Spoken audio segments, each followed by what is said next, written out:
అందరికీ నమస్కారం. శ్రీమద్ భగవద్గీత ఆధ్యాత్మిక రహస్యాలు శీర్షికలో శ్రీ త్రినాథ్ గారు ధారావాహిక ప్రసంగం చేస్తున్నారు. వారి ధారావాహిక ప్రసంగంలో ఈరోజు 201వ ప్రసంగం చేస్తున్నారు. శ్రీ త్రినాథ్ గారికి స్వాగతం. నమస్కారం అండి. శ్రీమద్ భగవద్గీత ఆధ్యాత్మిక రహస్యాలు ఈ యొక్క కార్యక్రమాన్ని తిలకిస్తున్నటువంటి సోదర సోదరిమణులు, ముఖ్యంగా గీతా ప్రేమికులు, తత్వాభిలాషులు అందరికీ కూడా స్వాగతం, సుస్వాగతం, నమస్సుమాంజలి. ముందు మాటగా మీకు అత్యంత ముఖ్యమైనటువంటి విషయాన్ని మీ దృష్టికి తీసుకుని వస్తున్నానండి. ఇదివరకు కూడా అనేక ఎపిసోడ్స్ లో మనం చెప్పుకొని ఉన్నాము. అయినా కూడా ఇన్నిసార్లు కూడా మనం చర్చించుకున్నా కూడా ఇది తక్కువే అవుతుందండి. చాలా ముఖ్యమైన విషయం. మన జీవితం యొక్క లక్ష్యాన్ని భగవద్గీత 574 శ్లోకాల సారాన్ని మనకి స్పష్టంగా తెలియచేసే విషయం అన్నమాట. ఏమిటండి అది? మీ అందరికీ కూడా ఇప్పటికే స్మృతికి వచ్చి ఉంటుంది. సంస్కార పరివర్తన. అల్టిమేట్ గా మనకి ఎయిమ్ అండ్ ఆబ్జెక్టివ్ అంటూ ఒకటి ఉండాలండి. లేకుండా ఉంటే మనం ఏం చేస్తామంటే కేవలం భౌతికములోనే, ఈ ప్రాపంచిక విషయాలలోనే పూర్తిగా మునిగిపోతామండి. చివరికి మన యొక్క శరీరం యొక్క శక్తి తగ్గినప్పుడు ఏవి పంచే ఆర్గన్స్ పంచే చూసారా, గ్రాడ్యువల్ గా ఏజ్ పెరుగుతున్న కొద్దీ ఏమవుతుందంటే మన వైటల్ ఆర్గన్స్ కూడా వీక్ అవుతుంటాయి. అప్పుడు శరీరం ద్వారా ఏమి చెయ్యలేము. మనం ఒక్కోసారి జ్ఞాపక శక్తి పోతుంది, వినికిడి శక్తి పోతుంది, మన డైజెషన్ శక్తి పోతుంది, పంటితో నమిలే శక్తి పోతుంది, కంటితో చూసే శక్తి పోతుంది. అప్పుడు మనకి ఆత్మస్మృతి వస్తుందండి. అప్పుడు మనకు ఒకసారి పునరావలోకనం అన్నమాట. ఒక్కసారి మన రీలు 100 సంవత్సరాలు జీవించామనుకో, 100 సంవత్సరాల రీలు అలాగే వెనక్కి తిరుగుతుంది. ఏమి చేసాము, ఇప్పుడు వెళ్ళిపోతున్నాము, ఫైనల్ జర్నీ, ఫైనల్ స్టేజ్కి వచ్చేసాము, ఫైనల్ ఇన్నింగ్స్కి వచ్చేసాము, ఇంకా నేను ఏమీ చెయ్యలేను, కేవలం శరీరాన్ని విడిచిపెట్టాలి. అర్థమైందండి? అటువంటి సమయంలో ఆత్మ చింతన వచ్చినప్పుడు మనం ఏమైనా చేయగలుగుతామా? ఒక్కసారి చాలా సుదీర్ఘంగా, ఇది చాలా గుహ్యాతి గుహ్యమైన అత్యంత గంభీరమైన విషయం అండి. చాలా సీరియస్ అన్నమాట. తీవ్రంగా పరిగణించవలసినటువంటి విషయం ఇది. అందరూ కూడా గుర్తించాలండి. ముఖ్యంగా తత్వాభిలాషులను ఎందుకంటున్నానంటే, తత్వాన్ని కాంక్షించేవాళ్ళు. తత్వం అంటే సత్యము, తత్వం అంటే హేతుబద్ధత, తర్కము మరియు ఇంగిత జ్ఞానం. ఈ మూడు మనం అంటిపెట్టుకొని మన ప్రయాణాన్ని మనం సాగించామనుకోండి, మన జీవితం దివ్యంగా ఉంటుందండి.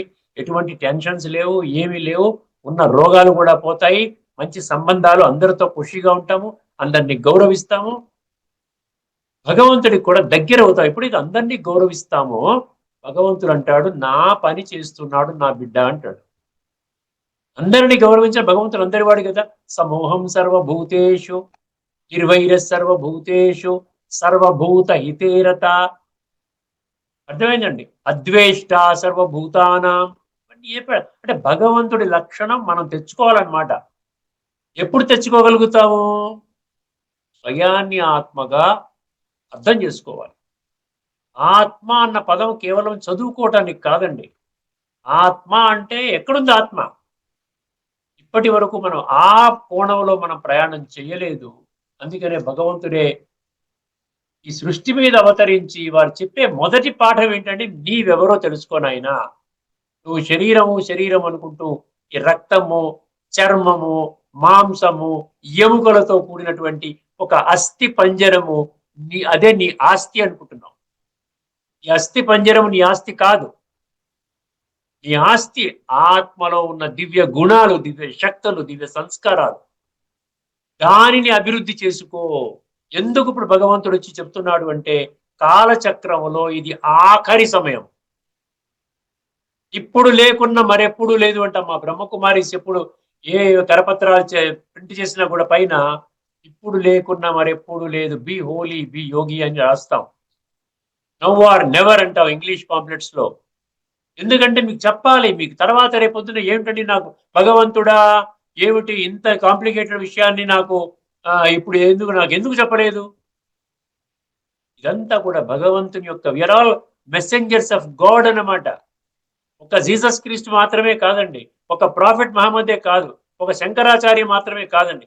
ప్రతి ఒక్కరు పరమాత్మని పొందినటువంటి ప్రతి ఒక్కరు కూడా అర్థమైందండి. మెసెంజర్స్ ఆఫ్ గాడ్ అన్నమాట. స్వయాన్ని ఆత్మగా అనుభవం చేయించాలి నా పిల్లలందరికీ కూడా. అదేవిధంగా విశ్వాత్మలకి తండ్రి అయినటువంటి పరమాత్మ నేనొక్కడినే అన్న సంగతి అర్థం చేయించాలి. సర్వధర్మాన్ పరిత్యజ్య మామేకం శరణం వ్రజ. తర్వాత ఆత్మ పరిచయము పరమాత్మ పరిచయము ఇచ్చిన తర్వాత ఏం చేయాలి? ఆత్మని పరమాత్మతో జోడించే ప్రక్రియని అర్థం చేయించాలి.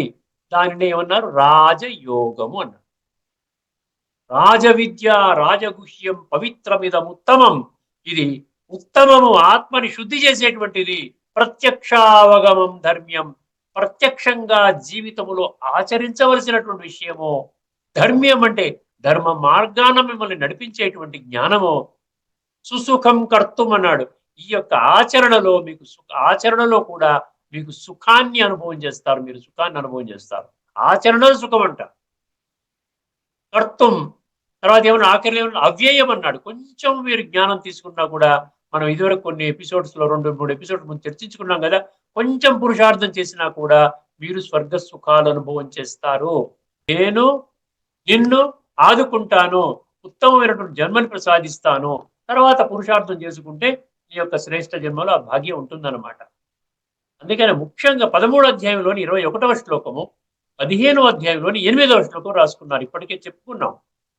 ఎన్నిసార్లు చెప్పుకున్నా ఇది చాలా గుండెల్లో బాకుల్లాగా మీకు అందులో వెళ్ళాలన్నమాట. దీనికే ఇదే లక్ష్యం, ఇది ఆఖరి జన్మ, అంతిమ శ్వాస, సృష్టి పరివర్తన కాబోతున్నది. కొద్ది మంది మాత్రమే భగవంతుని తెలుసుకున్నటువంటి విషయం, భగవంతునికి సత్యమైన జ్ఞానాన్ని యథాతథంగా అర్థం చేసుకున్నటువంటి ఇటువంటి సందర్భంలో నేను కూడా మనిషినే కదా, నేను కూడా పరమాత్మ సంతానాన్నే కదా, నేను ఎందుకు తెలుసుకోకూడదు? అర్థమైందండి. ఒకసారి ఈ 2 శ్లోకాలు జాగ్రత్తగా వినండి. 13, 21 చెప్తున్నాను ముందు. పురుష ప్రకృతిస్థో హి భుంక్తే ప్రకృతిజాన్ గుణాన్ కారణం గుణసంగోస్త్య సత్ అసత్ యోని జన్మసు. సత్ జన్మ అంటే సత్య త్రేతాయుగాల్లో జన్మ, అసత్ జన్మ ద్వాపర కలియుగాల్లో జన్మ. సత్ అంటే సత్య త్రేతాయుగాల్ని స్వర్గం అన్నాడు, లేకుండా ఉంటే ద్వాపర కలియుగాల్ని నరకం అన్నాడు. అర్థమైందండి. హెవెన్ అన్నారు, పారడైజ్, జన్నత్, వైకుంఠము. ఇవన్నీ కూడా వేరే వేరే. ఒక్కొక్క ధర్మం వాళ్ళకి ఒక స్వర్గము, హిందువులకు ఒక స్వర్గం వేరు, క్రిస్టియన్స్ కి స్వర్గం వేరు, ఏమీ లేదండి. ఒకటే మొత్తం విశ్వాత్మలందరికీ సంబంధించినటువంటి జ్ఞానము. శ్రీమద్ భగవద్గీత విశ్వము, జగత్తు, లోకము, ఇహ, సర్వము అన్న పదాలు 137 శ్లోకాల్లో ఉన్న విషయాన్ని కూడా మీకు ఇప్పటికి అనేక మార్లు మీ దృష్టికి తీసుకొని రావడం జరిగింది. ఏమంటున్నాడు? పురుష ప్రకృతి అంటారు. ప్రకృతి అంటే దేహం, పురుష అంటే ఆత్మ. భగవంతుడు అందుకని పరమ పురుష అన్నాడు, మహాపురుష అన్నాడు. అర్థమైందండి. సో ఈ మహాపురుష, పరమ పురుష, ఉత్తమ పురుష అంటే అర్థం ఏమిటి? పురుషోత్తముడు ఒక్క భగవంతుడు మాత్రమే. ఇక్కడ ఏమంటున్నాడు?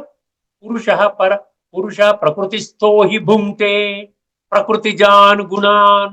ఈ పురుష ప్రకృతి ఆధారంగా, ప్రకృతి ఎప్పుడైతే జోడించబడుతుందో పురుషతోని, ఆత్మ శరీరము అంటే జీవుడు ఆత్మ రెండు కలుసుకుంటాయో అప్పుడు ప్రకృతి తన ఏం చేస్తుందని తన కూడా ఒక 5గురిని, ఒక 4గురిని, 3గురిని పట్టుకొస్తుందండి. సతో రజో తమో అనే గుణాలను పట్టుకొస్తుంది, త్రిగుణాలు.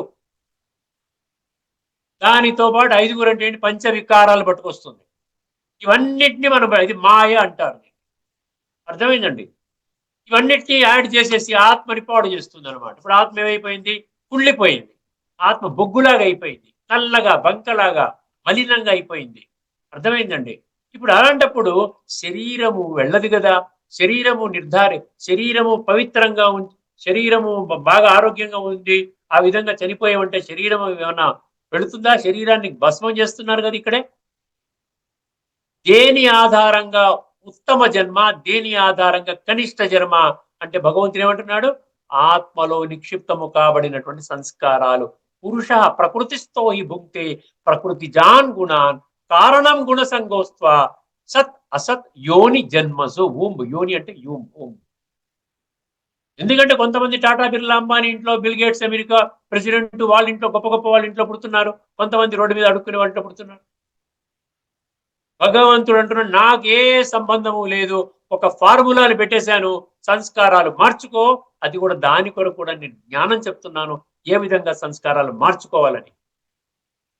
ఇంతకంటే ఎవరు చెప్పరండి. భగవంతుడు చెప్పినంత స్పష్టంగా ప్రపంచంలో ఏ విద్వాంసుడు కూడా, ఎంత గొప్ప వ్యక్తి అయినా కూడా, మీరు గొప్పగా మనసులో భావించుకున్న ఏ దేహధారి కూడా మీకు ఆ విధంగా చెప్పడం జరగదండి, గుర్తుపెట్టుకోండి.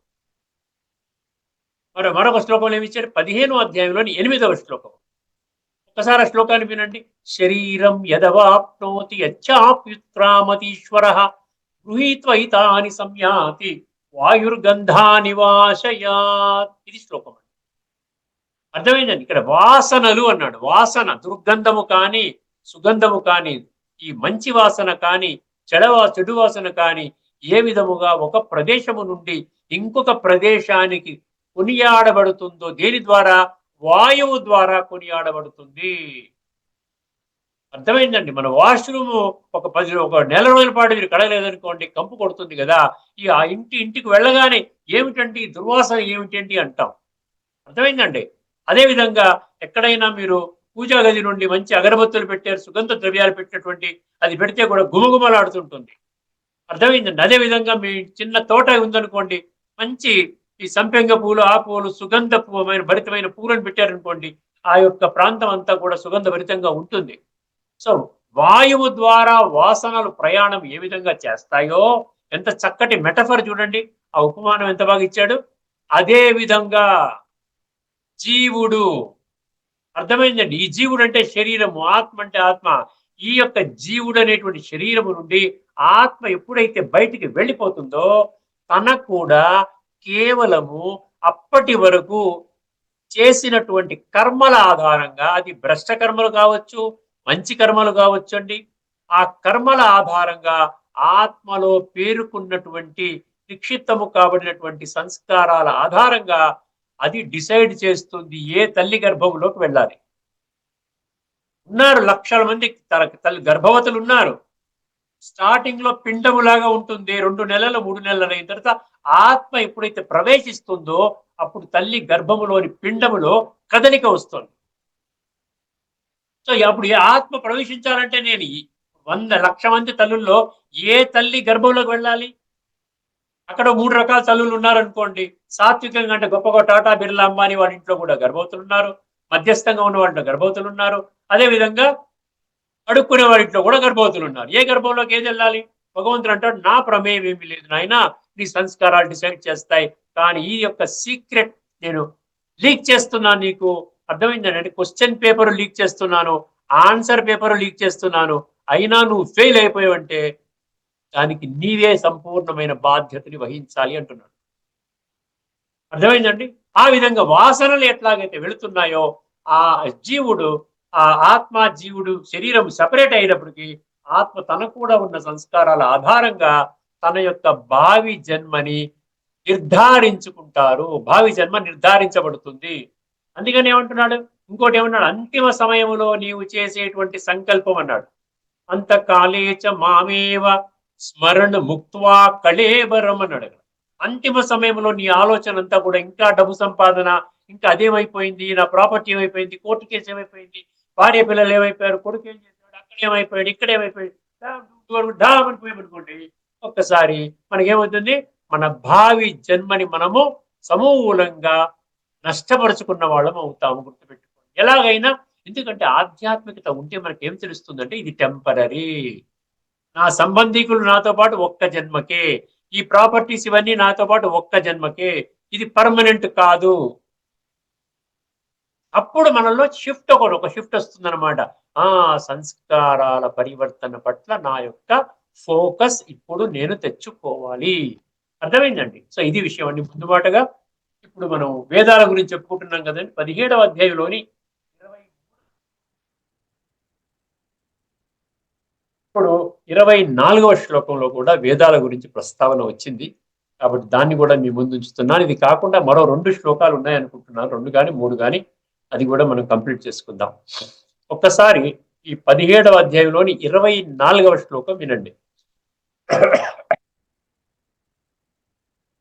తస్మాదోమిత్యుదాహృత్య యజ్ఞదాన తపక్రియా ప్రవర్తంతే విధానోక్తం సతతం బ్రహ్మవాదినాం. ఇది శ్లోకం అండి. ఇక్కడ బ్రహ్మవాదినాం అంటే అక్కడ మనకున్నటువంటి ఇప్పుడు లభిస్తున్నటువంటి పుస్తకాలలో అక్కడ వేదాలను రాశారండి. అర్థమే. అందుకనే నేను ఈ శ్లోకాన్ని మీ ముందు ఉంచుతున్నాను. అక్కడ వేదాలు ఏ పుస్తకం 20 పుస్తకాలు ఉన్నాయి, 20 ఇంకెక్కువే ఉంటాయి. అర్థమైందండి. రామకృష్ణ మఠ వాళ్ళ పుస్తకం తీసుకున్నాను, చిన్మయానంద పుస్తకం తీసుకున్నాను, గీతా ప్రసాద్ వాళ్ళ పుస్తకం తీసుకున్నాను, ఇస్కాన్ వాళ్ళ పుస్తకం తీసుకున్నాను. అన్నిట్లో కూడా ఈవెన్ గూగుల్లోకి వెళ్ళాను, కొన్ని గూగుల్లో ఇచ్చినటువంటి ఎక్స్ప్లెయిన్ తీసి అన్నిట్లో బ్రహ్మవాదినాం అంటే వేదాలు తెలిసిన వారు అని ఇచ్చాడు. కానీ ఇక్కడ భగవంతుడు ఒక క్లారిటీ ఇస్తున్నాడు. బ్రహ్మవాదినాం అంటే పరమాత్మని తెలుసుకున్నవాడు అని ఇస్తున్నాడండి. పరమాత్మని యథార్థంగా పరమాత్మని తెలుసుకున్న వాళ్ళ గురించి చెప్తున్నాడు బ్రహ్మవాదినాం. అందుకని సార్ గత ఎపిసోడ్లో మనం చర్చించుకున్న 17వ అధ్యాయంలో 23వ శ్లోకాన్ని ఒక్కసారి మరి మీ దృష్టికి తీసుకొని వస్తాను. దాంతో కనెక్ట్ అయి ఉందన్నమాట. ఏమిటండి? ఓం తత్సదితి నిర్దేశో బ్రహ్మణ. అర్థమైంది? ఓం తత్సదితి నిర్దేశో బ్రహ్మణ ఏమన్నాడు? ఒక్కసారి ఏదో ఒక అక్షరం మిస్ అవుతే ఒక్కోసారి మిస్ అయిపోతుంటుంది నాకు. ఓం తత్సదితి నిర్దేశో బ్రహ్మణ త్రివిధ స్మృత. 3. అర్థమైందండి? ఓం తత్ సత్, ఇది త్రివిధ అన్నాడు. ఓం తత్సదితి నిర్దేశో బ్రహ్మణ త్రివిధ స్మృత. ఇక్కడ బ్రహ్మణ అంటే ఏంటి? ఇక్కడ బ్రహ్మన్ అంటే ఏంటి? పరమాత్మ. అర్థమైందండి? ఈ పరమాత్మ ఏం చెప్తున్నాడు మనకి? ఓం తత్ సత్ చెప్తున్నాడు. ఓం అంటే ఏంటి? ఓం అంటే హూ ఎమ్ ఐ, నేనెవరిని? ఐఎమ్ ఎ సోల్, నేను ఒక ఆత్మస్వరూపాన్ని. రెండోది చెప్తా. తత్ అంటే ఏం చెప్పాము? తత్ అంటే దట్ అనమాట. దట్ అంటే that supreme being, who is God. Om అంటే హూ ఎమ్ ఐ, తత్ అంటే హూ ఇస్ గాడ్, సత్ అంటే వాట్ ఈస్ ట్రూత్. అర్థమైంది? ఇంత సింపుల్ అనమాట, చాలా ఈజీగా. ఓం తత్ సత్, who M I, who is God అంటే నేనెవరిని, నా తండ్రి పరమాత్మ ఎవరు, అదేవిధంగా సత్యం అంటే ఏమిటి. అర్థమైంది? సత్యం అంటే ఏంటి? ఆత్మ సత్యము, పరమాత్మ సత్యము, ఆత్మలో నిక్షిప్తము కాబడినటువంటి దివ్య గుణాలు, దివ్య శక్తులు ఉండడం సత్యం. డివైన్ గా నువ్వు జీవించడం సత్యం. అంతేగాని నేను దేహం అనుకుని ఆత్మని సంపూర్ణంగా విస్మరించి ఈ దేహము, విషయ వికారాలు, ఇంద్రియ సుఖాలకు అలవాటు పడిపోయి దాని ద్వారానే జీవితం గడపడం అసత్యము అంటున్నాడు. అసతో మా సద్గమయ ఆన్సర్ ఇదన్నమాట. అర్థమైందండి? ఓం తత్సత్ అయిపోయింది కదా. నిర్దేశో బ్రహ్మణ త్రివిధ స్మృత. తర్వాత ఏమన్నాడు? 3, మళ్ళీ 3 చెప్పాడు. బ్రాహ్మణాస్తేన వేదాశ్చ యజ్ఞాశ్చ విహితా పురా అన్నాడు. ఈ విహిత అంటే రచిస్తాడు. ఈ విల్ క్రియేట్.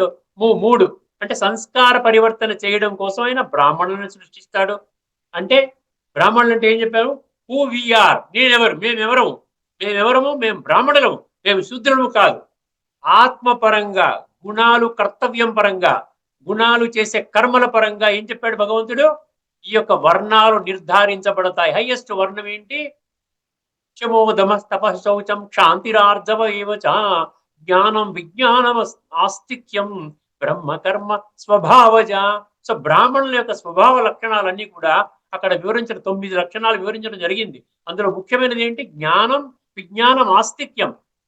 భగవంతుడు చెప్పినటువంటి సంపూర్ణ ఆధ్యాత్మిక జ్ఞానము మరియు విజ్ఞానము అంటే విజ్డమ్, నాలెడ్జ్ అండ్ విజ్డమ్. వీటి మీద సంపూర్ణమైనటువంటి విశ్వాసం ఆయనకి ఉంటుంది అని చెప్తున్నాడు. అటువంటి వాడే బ్రాహ్మణుడు అంటున్నాడు. సో ఇప్పుడు భగవంతుడు ఇప్పుడు కలియుగం యొక్క అంతిమ సమయంలో, ఈ సంగమ యుగములో పరమాత్మ సృష్టి మీద అవతరించి మనం ఏం క్రియేట్ చేస్తున్నాడు? 3 క్రియేట్ చేస్తున్నాడు. ఒకటి ఏంటంటే మనుషులందరినీ శూద్రులుగా ఉన్నటువంటి వాళ్ళని బ్రాహ్మణులుగా తయారు చేస్తున్నాడు. నంబర్ 1. నంబర్ 2, దేని వాట్ వి స్టడీ, మేమేం చదువుకుంటున్నాం, దేని ఆధారంగా ఈ పరివర్తన అనేది జరుగుతుంది.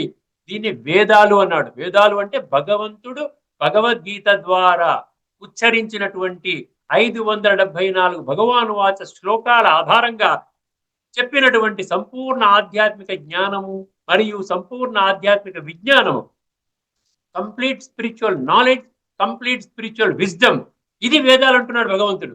అర్థమైందండి? తర్వాత ఏమన్నాడు? 3వది ఏంటి? యజ్ఞము. ఫస్ట్ ఏమన్నాడు? Who we are Brahmin. Number 2 is what we study, we are studying వేదాలు. వేదాలని అక్కడ బ్రహ్మకుమారిస్లో మురళి అంటారండి. అది భగవంతుడు పర్సనల్ గా ఒక లవ్ లెటర్ అన్నమాట, తన పిల్లల గురించి రాసినటువంటి ఒక లవ్ లెటరు. నెక్స్ట్ ఏమన్నాడు? యజ్ఞం అన్నాడు. యజ్ఞం అంటే ఏం చెప్పాలి? వాట్ వి డూ, ఏం చేస్తాం? ఇప్పుడు జ్ఞానం ఏంటి? వినేసి మన భక్తి మార్గంలో ఈ చెవితో వినేసి ఈ చెవితో వదిలేస్తున్నాం. ఇక్కడ ఏం చేస్తున్నాం? సంస్కార పరివర్తన, ఆత్మ చింతన, పరమాత్మ చింతన, దివ్య గుణ ధారణ, సత్సంగంలో ప్రతిరోజు పాల్గొనడము, ఆత్మ యొక్క అభ్యాసం చేయటము. అభ్యాస యోగయుక్తైన చేతసా నాణ్యగామిన.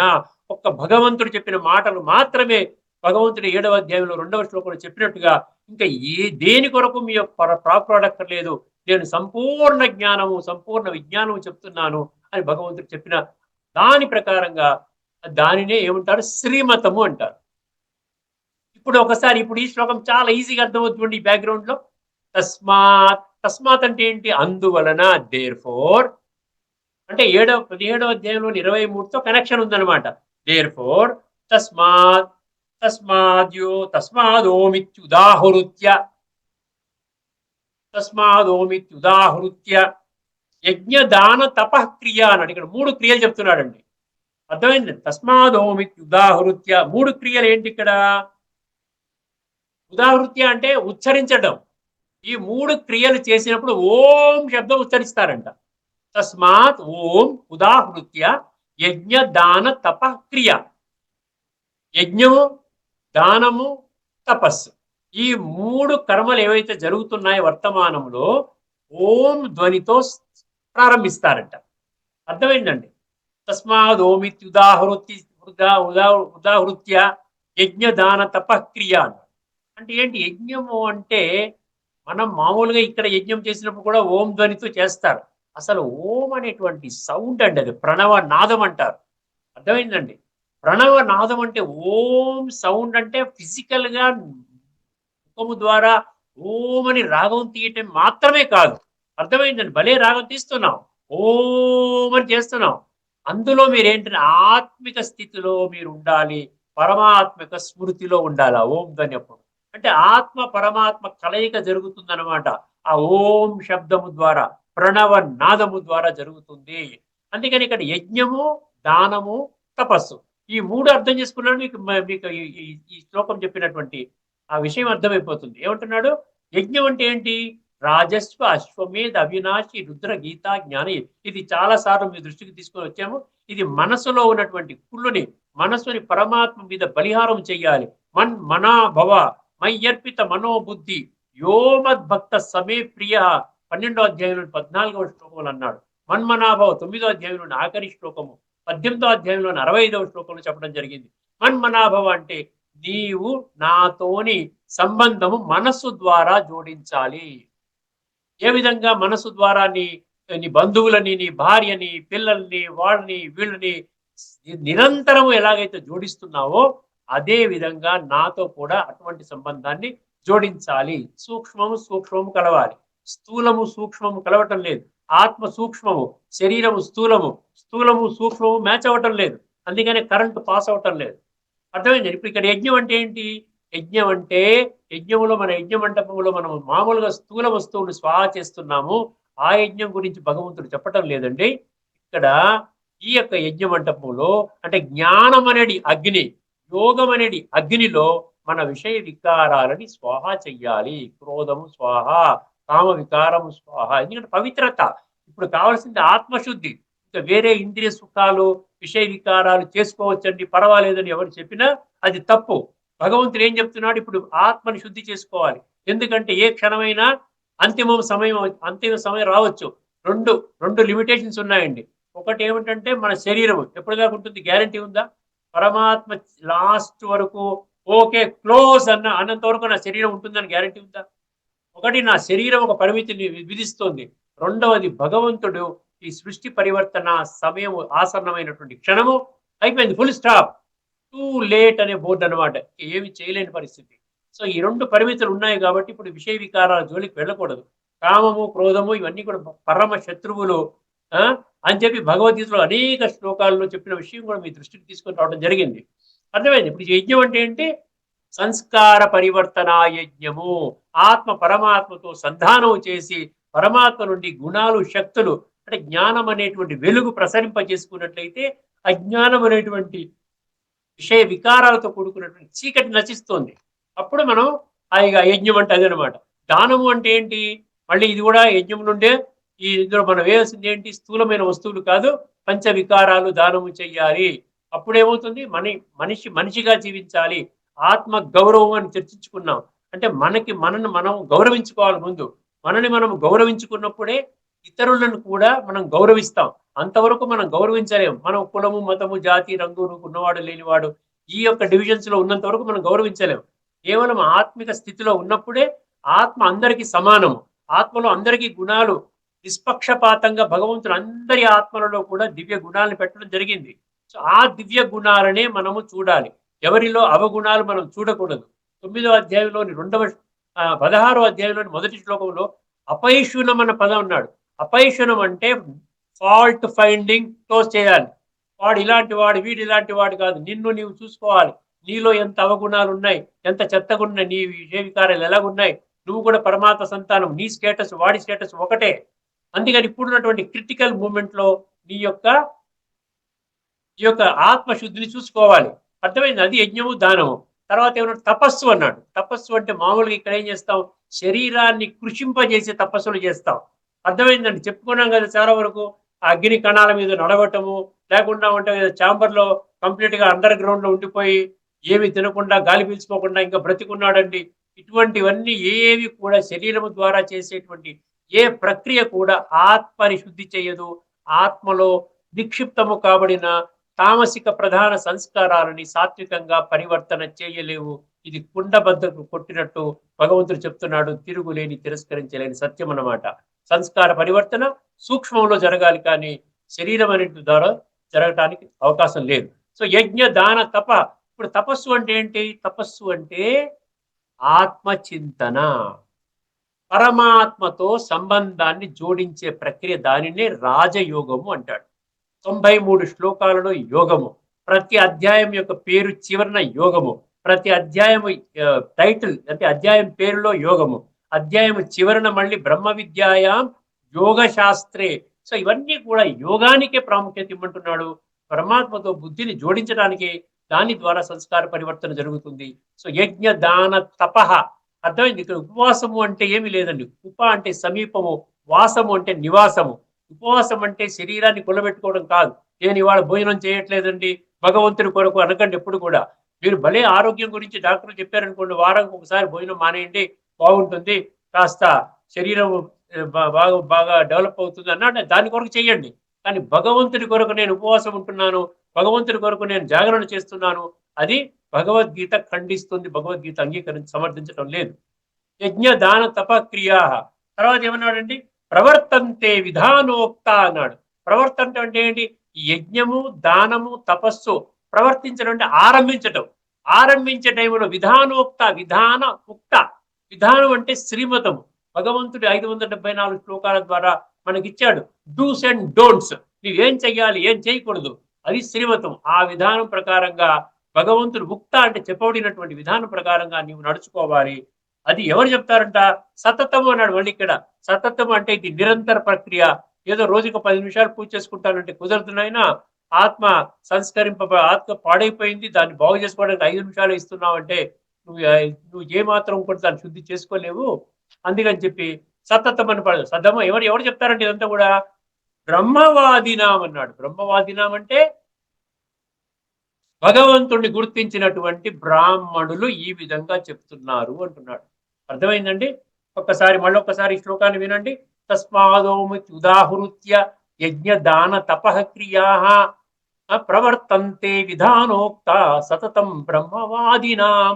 భగవద్గీతలో ఏమి ఇచ్చారో ఒక్కసారి గమనించండి. దీంతో మనం ఈ ఎపిసోడ్ ముగించుకుందాం. కనుక అర్థమైంది? కనుక అంటే ముందు దాని గురించి లింక్ అనమాట. ఓం తత్సదితి నిర్దేశం అన్నాడు కదా.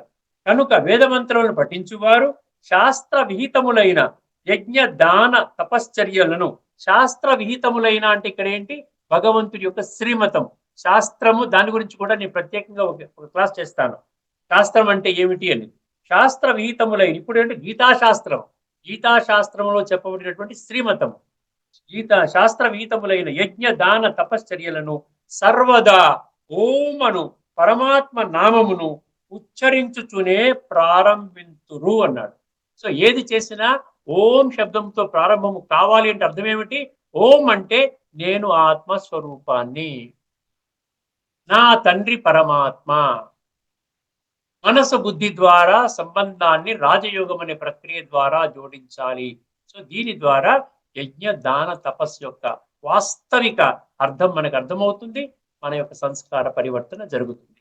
ఇక్కడితో మనం ఈ చర్చని ముగించుకుందామండి. తదుపరి ఎపిసోడ్లో మరొక అద్భుతమైనటువంటి శ్లోకాన్ని, వేదాల గురించి ప్రస్తావించిన శ్లోకాన్ని మేము ముందుకు తీసుకుని వస్తానండి. అంతవరకు సెలవు. అందరికీ నమస్కారం.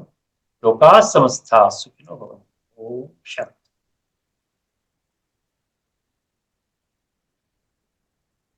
శ్రీమద్ భగవద్గీత ఆధ్యాత్మిక రహస్యాల తాత్వికతను చక్కగా విశ్లేషించిన శ్రీ త్రినాథ్ గారికి ధన్యవాదాలు.